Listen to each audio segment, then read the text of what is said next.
Hi, and welcome to tonaltrends.com Chordisthenics intro video.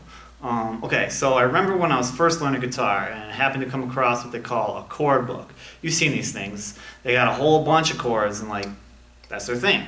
And at first I was like, oh, right on. But then I was like, well, great, but what am I supposed to do with all these? Like, play through this entire book and just memorize it chord by chord? Well, that sounds like a jolly old hoot. So yeah, I didn't end up doing that.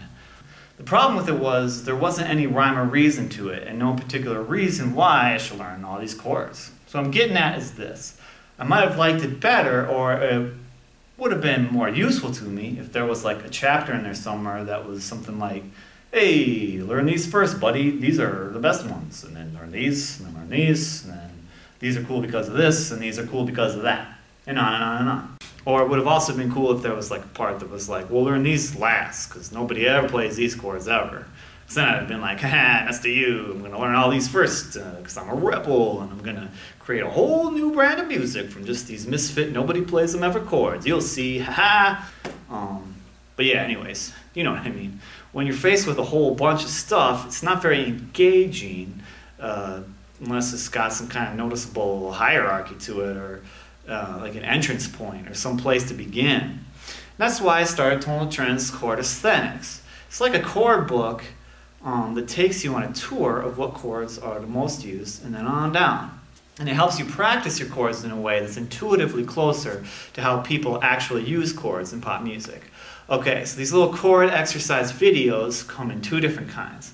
Key of videos and chord of videos. And the key of workouts will play through 28 of the most common used chord triad types listed up here on the board, in any one of the 12 keys. And by now you might have noticed that they're separated into 4 columns based on the chord type. But that's not the order we'll play them in. We'll play them in their color order, which is highlighting the most used ones on down to the least used.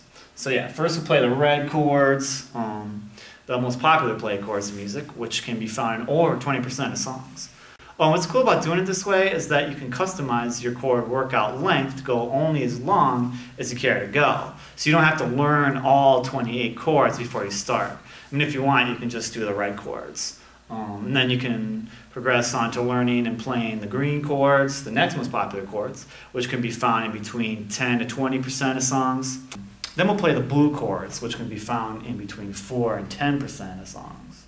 Oh, and also, if you need the chord charts, both guitar and keyboard chord charts, that line up visually even with what's on the board, they'll be below on the chords or on the video's Tonal Trends webpage itself. So if you're watching from somewhere else and you want to take advantage of the charts, there's a link in the YouTube info. Just click it. Okay, last up for the advanced chord slingers, we'll run through the black chords, which can be found only in less than 4% of the songs out there. And for more information on how we came up with the Chordisthenics key of chords up here, please watch the Tonal Trends video, Chords Musicians Use Most, on the Spotter Stats blog. That video only highlights 24 chord triads, but for the key of Chordisthenics, I threw in like the 5/7 chord and a couple more miscellaneous less than 4% used chords just for fun. And so the miscellaneous column wouldn't feel left out or shortchanged. Okay, at this point in the intro you might be thinking like, dude, 24 chords, 28 chords, don't you know there's like 1,000 chords out there? What's the deal, smart guy? Well, here's the deal. The loophole with these chords is that they're only the most basic 1, 3, 5 triads. Except for the 3 dominants that I threw in there, just because I couldn't help myself. But yeah, these are just the basic triads. These are the plain cupcake chords. No frosting or decorations on these yet. See, any one of these plain cupcake chords up here can be decorated or modified in any number of ways, which brings us to the chord of Chordisthenics workouts. For these videos, we'll be taking any one of the 12 root notes and playing the most common chord variations of that chord root. And on down to the less commonly used variations. So here on the board you can see, for example, that you can change a chord or decorate a chord by making it major, minor, diminished, augmented, like half diminished. Oh, and don't worry if you don't know some of these symbols.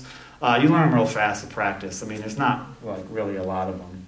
You can make a chord, dominant 7 chord. You can even sustain a note or add a note using 2s, 4s, 6s, 9s, 11s, 13s. You can play 5 chords, which are power chords to the rockers out there. And on top of that, you can even sharp or flat most of these notes that you're adding to the basic triads. You can make alt chords, and if that wasn't enough, you can even invert all these variations by changing their roots or even adding roots that aren't even in the chords themselves. But we're still not done. Any of these chord variations can be voiced differently by taking some of their notes and changing their octaves. So between the different chord types, their modifications, their inversions, or their voicings, what you end up with then is like thousands upon thousands of possibilities every time you change from one chord to another. Okay, we started shooting the videos based on the more common keys and chord roots, but by the end, we'll have made videos for all 12 keys and all 12 root chords. So keep checking back.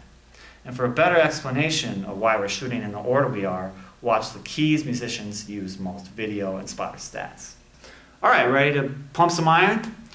Or, you know, because like strings and pianos and guitars are made of iron or steel or nickel or whatever. Unless you're playing with nylon strings, you know, those are like thermoplastic polymers. So I guess you could pump those. But anyways, thanks for watching, and let's play some chords.